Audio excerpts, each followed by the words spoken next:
Վերջին օրերին ընդդիմության շրջանում կրկին ակտիվացել է խոսույթը, թե իբր պատերազմը սկսվեց, որովհետև Նիկոլ Փաշինյանը հայտարարեց, որ Արցախը Հայաստանը եւ վերջ։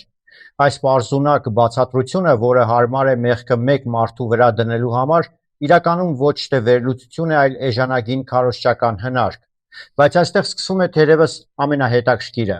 Նույն մարդիկ, ովքեր այսօր այդ հայտարարությունն են ներկայացնում որպես պատերազմ հրահրող քայլ, առավոտից երեկո առանց վարանելու հայտարարում են. Արարատ սարը մերն է, Շուշին մերն է, Վանն ու Էրզրումը մերն է։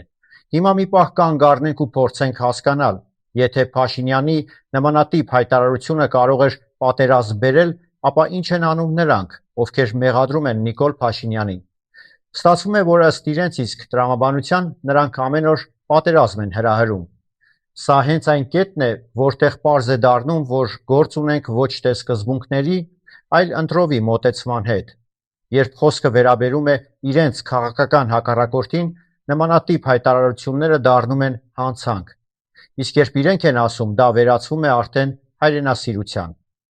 Խնդիրը միայն երկակի ստանդարտը չէ, խնդիրը մտածողության խորքային խեղումն է։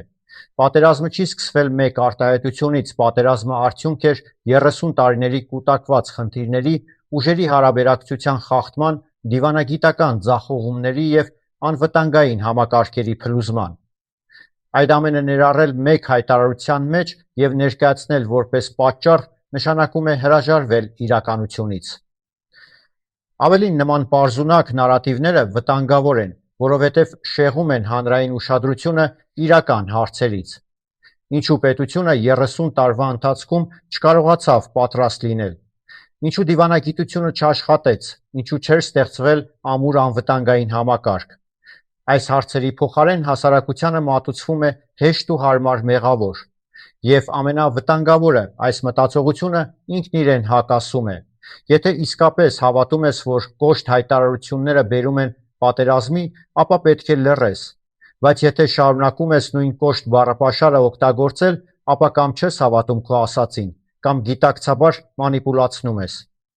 Չի կարելի միևնույն գաղափարը մի դեպքում ներկայացնել որպես աղետ, իսկ մյուս դեպքում որպես արժանիք։ Ես Մկրտիչ Իսրայելյանն եմ, կհանդիպենք։